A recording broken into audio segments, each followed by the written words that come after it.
munyemerere ndabahe mwiriwe canke mwaramutse bivanye naho muherereye nshuti y'abanyi mubandanya kumviriza amakuru dutambutsa ngaha kuri no mbonesha kure isi TV. Ayo tugiye kugaruka ko yubakiye ku ngingo nkuru zikurikira.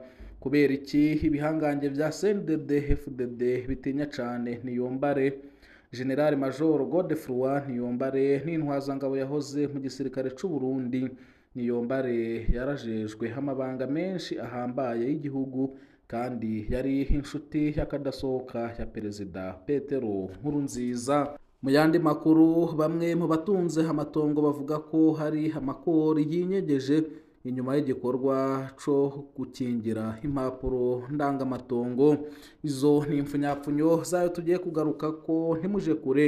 Umwe wese hategerezwa gufyonda sabone kugira ngo amakuru dushize ko ace abona notification. Ubucuti bwa Niyombare na Nkurunziza bwagiye gutosekara aho iyo ntwazangabo yubahukiye guhanura Perezida kutitoreza ikiringo ca gatatu.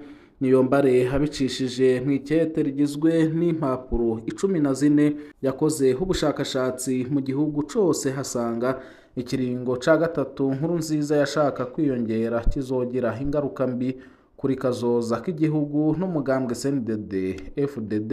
Kuva ubwo Nkurunziza yaciye hamubona nk'akagomba hagira ko hamubogoza mu mabanga. Ntivyatevye, inyuma y'iminsi mike kw'igenekerezo rya 13 Rusama 2014, General Major Godefroid Niyombare yatangaje ko ahiritse ubutegetsi bwa Nkurunziza. Byarangiye abayoboke ba Nkurunziza bapfubije umugambi wa Niyombare. Nkurunziza habona gutahuka amahoro mu rugendo yarimwo muri Tanzania. Kuva ubwo agomba Niyombare yaciye ayabangira ingata i Kigali mu Rwanda nk'impunzi. Ubutegetsi bwa Nkurunziza bwaciye bwugara umupaka buhana n'u Rwanda. Muri CNDD FDD bagasobanura ko u Rwanda rusabwa gutanga uyo yashatse gutembagaza ubutegetsi umupaka ibone kuba nyabagendwa. Nkurunziza yarinze hasezera hisi muri 2020 imipaka icugaye. Muri 2021 Ndayishimiye yarateye intambwe arugurura imipaka, ariko n'ubundi hasubira kuyugara inyuma y'igitero cakozwe kandi kikemangwa n'umuhari Red Tabara. Benshi ntibanyuzwe n'insiguro za Evariste Ndayishimiye kuko umupaka igitero cagabwe ko ni uwo mu Gatumba ku rubibe Burundi buhana na Kongo. Ntivyumvikana ingene yaciye haja kugara urubibe Burundi buhana n'u Rwanda, kandi kuri urwo rubibe atariho habereye ibitero. Ikindi catangaje benshi ni uko leta ya Ndayishimiye yegetse ico gitero kuri General Niyombare, mu gihe umuhari Red Tabara utigeze uvuga ko uri kumwe na Niyombare. Heka na Niyombare hakaba hatigeze hatangaza ko ari kumwe na Red Tabara.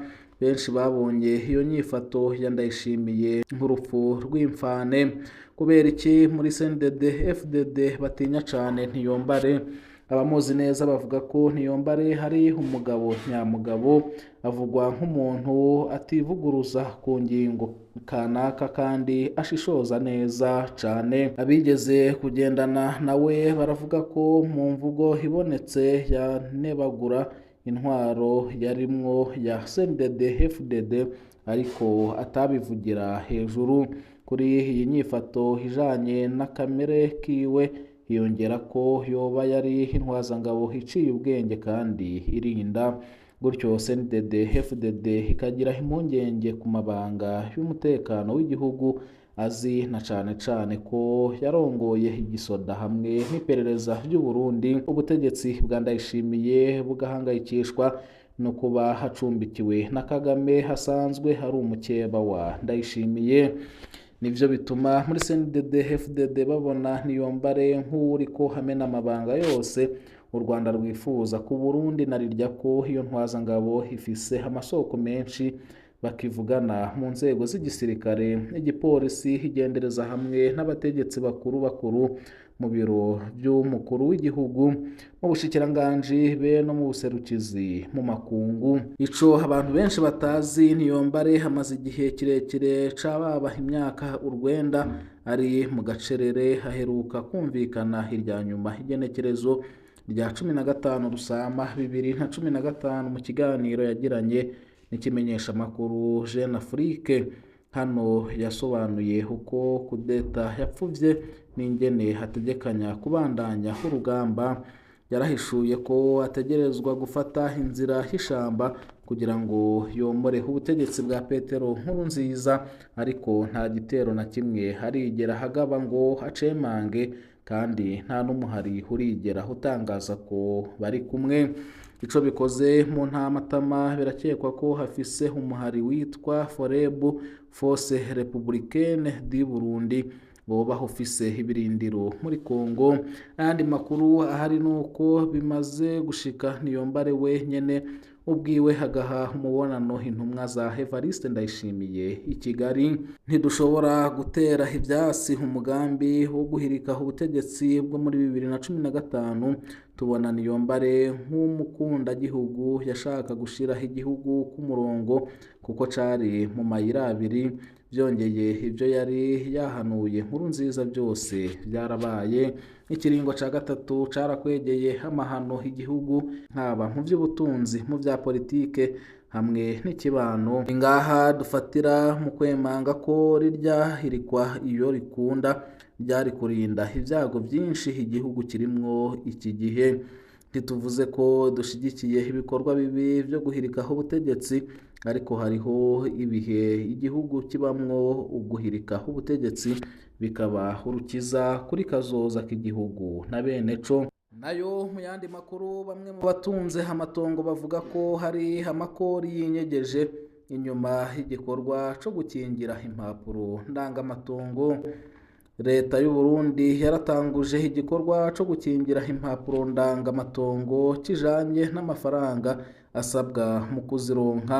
Ingingo yatanguye gutera impari n'ivyiyumviro bitandukanye mu bafise amatongo hirya no hino mu gihugu.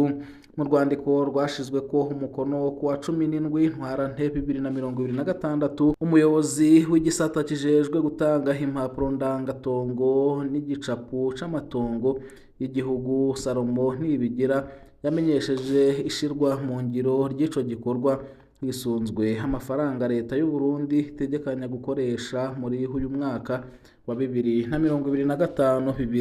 2025-2026. Itangazo rivuga ko kuwa 30 Ndamukiza 2026 ariyo tariki ntarengwa yo gutanga impapuro ndangatongo kugira hatangwe amafaranga ajanye no kuronka impapuro z'ubutaka zikingiwe. Igikorwa cyo kwakira no gutunganya amadosiye kizokorerwa mu bibanza bitandukanye mu gihugu, harimwo i Bujumbura umurwa mukuru w'ubutunzi, Gitega umurwa mukuru wa politike, Makamba umurwa mukuru w'intara ya Burunga mu bumanuko, hamwe na Ngozi umurwa mukuru w'intara ya Butanyerera mu buraruko.